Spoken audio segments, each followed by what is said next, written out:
कौन सा चित्र? 3 लोक का चित्र है। ऊपर ब्रह्मलोक है, बीच में सूक्ष्म लोक और नीचे पृथ्वी लोक, जिसे हम कहते हैं मनुष्य लोक। मनुष्य लोक नीचे, सूक्ष्म लोक बीच में और उससे ऊपर ब्रह्मलोक। ब्रह्मलोक से आत्माएं लगातार नीचे आती हैं, लेकिन वापस जाने का उनको रास्ता नहीं मालूम। इसलिए इस दुनिया की आबादी, इस दुनिया की पॉपुलेशन बढ़ती रहती है, कभी कम नहीं होती है। चाहे कितना भी बड़ा अकाल पड़ जाए, कितना भी दुनिया में बड़ा भूकंप आया हो, कितनी भी बड़ी लड़ाइयां लगी हों सारे विश्व में, लेकिन दुनिया की आबादी कभी कम नहीं हुई। मनुष्यों की नहीं, पशु पक्षी कीट पतंग जो भी आत्माएं हैं उनकी संख्या बढ़ रही है लगातार, कभी घटती नहीं है। दुनिया में देश देशांतर में खेती में इतनी दवाइयां छिड़की जाती हैं, इतनी दवाइयां छिड़कने के बावजूद भी कीटाणुओं की संख्या बढ़ रही है या घट रही है? बढ़ रही है। इससे क्या साबित होता है? आत्माएं लगातार ब्रह्मलोक से आ रही है, वापस नहीं जा रही है। तो अगर ऐसे ही आबादी बढ़ती रही, हमेशा बढ़ती रही, तो इस दुनिया का हाल क्या होगा? बहुत बुरा हाल हो जाएगा।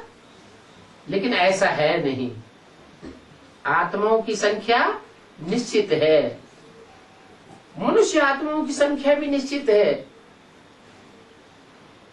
पशुओं की, जीव जंतुओं की संख्या भी निश्चित है, पक्षियों की संख्या भी निश्चित है।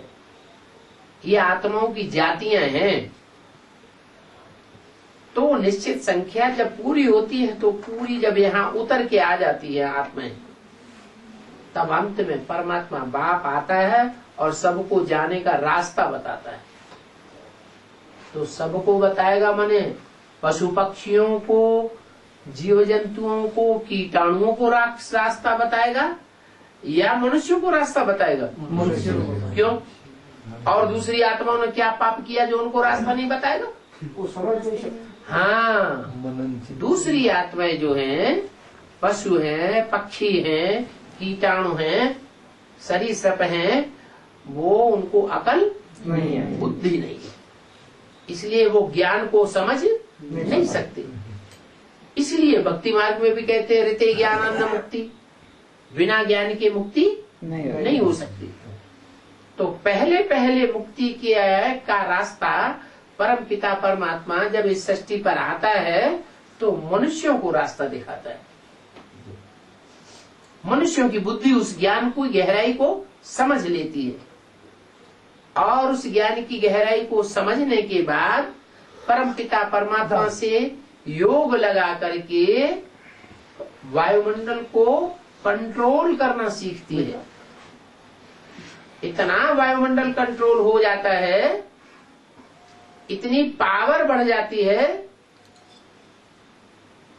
इतनी पावर बढ़ जाती है वायुमंडल में कि जो वायुमंडल है उसको जो पशु पक्षी है वो भी समझ जाते हैं। जो शास्त्रों में गायन है कि बकरी और शेर भी एक घाट पानी पीते थे ऋषि मुनियों के आश्रम में, नहीं तो शेर तो बकरी को खा जाएगा, फिर भी वातावरण ऐसा बन जाता। तो वो इस समय का गायन है। अभी जब परमपिता परमात्मा इस सृष्टि पर आते हैं तो पवित्र रहने वाली आत्माएं, जिन्हें ऋषि मुनि कहा जाता है, मुनि माने मनन चिंतन मंथन करने वाले, ऋषि माने पवित्र आत्माएं, उनके वाइब्रेशन में इतनी ताकत आ जाती है कि पशु पक्षी जीव जंतु कीटाणु सब एकाग्र होने लग पड़ते हैं, और सबकी आत्मा एकाग्र होने के बाद परमधाम वापस चली जाती है। इस दुनिया का विनाश हो जाता है। तो बताया ये 3 लोक का चित्र जरूर दिखाना चाहिए। कोई को समझाना है कि सृष्टि में आबादी कैसे बढ़ती है और कैसे खलास होती है, तो 3 लोक का चित्र दिखाना पड़े। विश्व तो सदैव रहता है, ये दुनिया कभी नेस्त नाबूद नहीं होती है।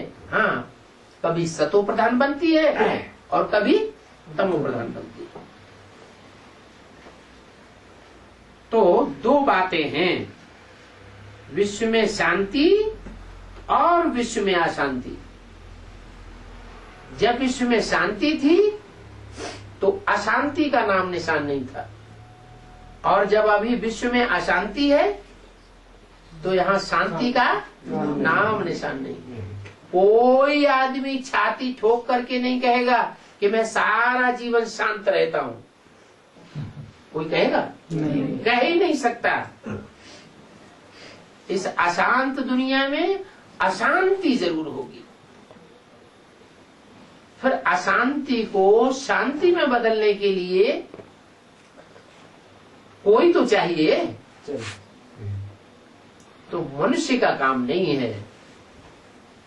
मनुष्य गुरु इतने हुए 2500 साल में, इब्राहिम, बुद्ध, क्राइस्ट, गुरु नानक, विवेकानंद, रामकृष्ण परमहंस कितने हुए, गांधी जी कितने हुए।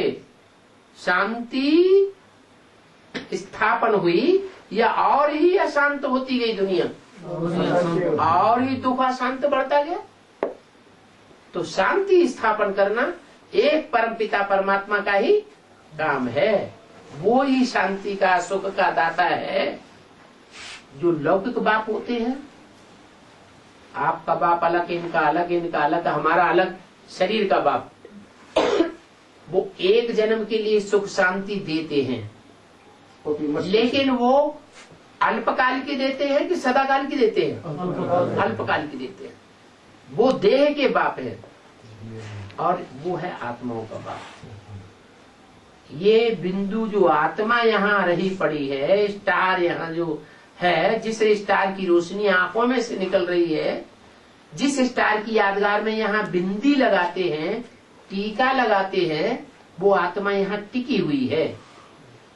वो आत्मा का बाप परमपिता परमात्मा। वो जब आता है तो हमको अखंड काल की शांति और सुख दे करके जाता है। माना लौकिक बाप, शरीर के बाप हमको अल्पकाल की सुख और शांति का वर्षा देते हैं, एक जन्म की, और वो बेहद का बाप जन्म जन्मांतर के लिए सुख और शांति का वर्षा देकर जाता है। तो फिर इसको याद करना चाहिए और किसको पहचानना चाहिए? उसी परमपिता परमात्मा को पहचानना चाहिए कि वो इस सृष्टि पर कहाँ आया हुआ है, किस मनुष्य तन में कार्य कर रहा है। नहीं तो गुरुओं ने तो सत्यानाश कर दिया कि जब कहीं भगवान नहीं मिला तो कह दिया सर्वव्यापी है, इसमें है, इसमें है, इसमें है, उसमें है, उसमें, उसमें, चारों तरफ भगवान ही भगवान है। अब चारों तरफ भगवान ही भगवान है तो बुद्धि बिखर जाएगी या एकाग्र होगी? बुद्धि बिखर गई सबकी। बुद्धि के बिखरने से एकाग्रता नष्ट हो गई, और एकाग्रता जब बुद्धि की नष्ट हो जाती है तो बुद्धिहीन आदमी बनेगा कि बुद्धिमान बनेगा? बुद्धिहीन हो गया। इतना बुद्धिहीन हो गया मनुष्य आज कि जिस दुनिया में बैठा हुआ है उसी दुनिया को नष्ट करने के लिए एटम बम तैयार कर लिए। जैसे कोई मूर्ख जिस डाली पर बैठा हुआ है उसी डाली को काट रहा है। ये हालत आज की बुद्धिमानों की हो गई है। तमो प्रधान बुद्धि कहेंगे या सतो प्रधान बुद्धि कहेंगे? ऐसी तमो प्रधान बुद्धि वाले मनुष्य हो गए और समझते हैं हम हैं बड़े होशियार, हम सच्ची सुख शांति वाली स्वर्ग की दुनिया बनाने वाले हम हैं। अहंकार देखो कितना है। और भगवान बाप जब इस सृष्टि पर आते हैं तो जिस मनुष्य तन में आते हैं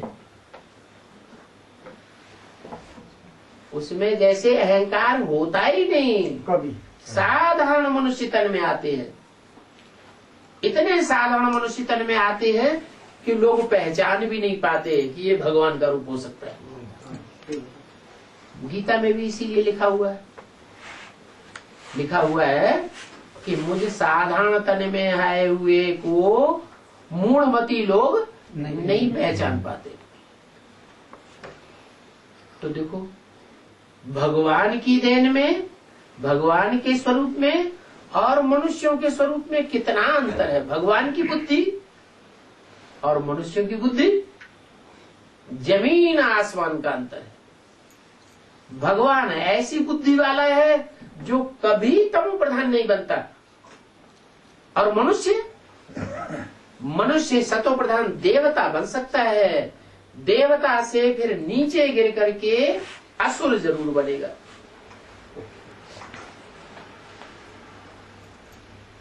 दुनिया की जो भी आत्माएं हैं वो नीचे ऊपर होंगी, लेकिन भगवान कभी नीचे ऊपर नहीं होता। इसलिए भगवान का एक नाम है सदाशिव। क्या? सदैव कल्याणकारी। कभी भी किसी के लिए अकल्याणकारी साबित नहीं हो सकता।